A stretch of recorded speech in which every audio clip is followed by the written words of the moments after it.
اگر کسی نے مہر دیا تو اتنا تو ہم اس عورت کو دے دیں گے، اس سے زیادہ جتنا ہوگا ہم بیت المال میں جمع کر دیں، ضبط کر دیں۔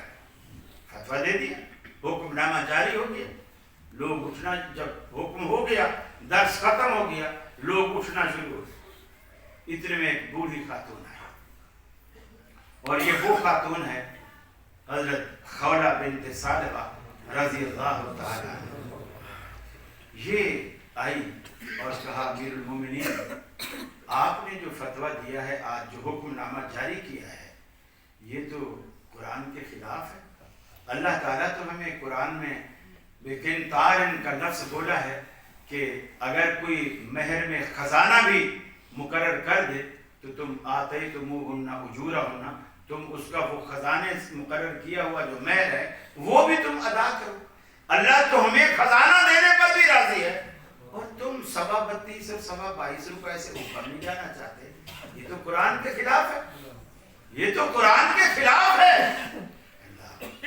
حضرت عمر نے وہاں بھی وہی جملے استعمال کیے۔ آپ نے 2 جملے یہاں استعمال کیے، ایک فرمایا سبحان اللہ، عمر سے تو بڑھیا بھی قرآن زیادہ جانتی، کوئی اور محسوس نہیں کی، یہ بڑھی عورت ہے اور میں خلیفۃ المسلمین ہوں، کوئی اور محسوس نہیں کی۔ فرمایا سبحان اللہ، عمر سے تو یہ بڑھیا بھی قرآن زیادہ جانتی ہے۔ اور دوسری بات سیدنا فاروق اعظم نے وہی فرمائی جو حضرت علی کے لیے فرمائی تھی، اگر یہ بڑھیا نہ ہوتی تو آج عمر گمراہ ہو جاتا، آج عمر گمراہ، کیونکہ عمر قرآن کے خلاف فتویٰ دے بیٹھا، قرآن کے خلاف فیصلہ کر بیٹھا۔ تو مقصد کہنے کا یہ ہے، یہ دل سے نکال دو اس بات کو، یہ بالکل ہی جاہلانہ جملہ ہے کہ جو جہاں کہیں ہے وہی لگا رہے، اسے اس کی اصلاح نہ کرو، اس کو درست نہ کرو، اس کی روک ٹوک نہ کرو، اس کو سمجھاؤ نہیں، کچھ کہو نہیں، یہ کبھی نہیں کرا۔ اللہ کے حبیب نے دنیا میں آنے کے بعد سب سے پہلا کام ہی روک ٹوک کا کیا، سب سے پہلا کام۔ دنیا آپ سے کیوں ناراض ہے؟ آپ نے کہا لا الہ الا اللہ، کوئی معبود نہیں سوائے اللہ کے۔ جو آپ کو صادق اور امین کہتے تھے وہ سارے دشمن بن گئے، یہ سارے دشمن بن گئے۔ آج لوگ ہمیں کہتے ہیں میاں مولویوں کو اپنی زبان ذرا میٹھی رکھنی چاہیے۔ ارے نبی سے زیادہ میٹھی زبان کس کی ہوگی؟ لوگوں نے تو انہیں نہیں بخشا، انہیں نہیں معاف کیا۔ یہ کڑواہٹ مولوی کے زبان کی نہیں ہوتی، یہ کڑواہٹ حق بات کے اندر ہوتی۔ حق ہمیشہ کڑوا ہوتا ہے، عربی کا مقولہ ہے الحق مر، حق ہمیشہ کڑوا ہوتا ہے، لیکن اگر اس کڑواہٹ کو کوئی برداشت کر جائے تو فائدہ بڑا ہے۔ ساری زندگی لوگ گاجر کا حلوہ ہی تو نہیں کھاتے نا، کریلے بھی تو کھاتے ہیں، کریلے بھی تو کھاتے ہیں نہ۔ اس کی کڑواہٹ کی وجہ سے کسانوں نے اگانا چھوڑا، نہ سبزی فروشوں نے بیچنا چھوڑا، نہ کھانے والوں نے خریدنا چھوڑا، نہ پکانے والوں نے پکانا چھوڑا، اور نہ پھر مولویوں نے قیمہ ڈال کے اس کو کھانا چھوڑا۔ کیوں؟ اس لیے کہ اس کے اندر فائدہ ہے۔ حکیم بتاتے ہیں مصفی خون ہے، شوگر کو مٹاتا ہے، یہ کرتا ہے، آپ کو گورا چٹا بنا دے گا جب آپ کا خون صاف ہو، بڑے فائدے ہیں سے۔ تو حق کڑوا ہے لیکن اس کے اندر فائدے بڑے ہیں، بس آپ کو تھوڑا سا اس کڑواہٹ کو برداشت کرنا ہے۔ جب آپ اس کو برداشت کرتے ہیں تو یقیناً اللہ رب العالمین آپ سے خوش ہوتا ہے، آپ سے راضی ہوتا ہے۔ میں بالکل آخری حدیث سنا کر میرا خیال ہے جو وقت مجھے ملا تھا میں اس سے بھی زیادہ لے چکا ہوں، آپ کے کچھ سوالوں کا جواب بھی دینا ہے۔ نبی کریم صلی اللہ علیہ وسلم نے فرمایا، میں اس بات اس لیے بتا رہا ہوں تاکہ آپ کو پتہ چلے کہ ہم نبی مکرم صلی اللہ علیہ وسلم کے بارے میں کیا نظریہ، کیا عقیدہ اور ان کا ہم کیا مقام سمجھتے ہیں۔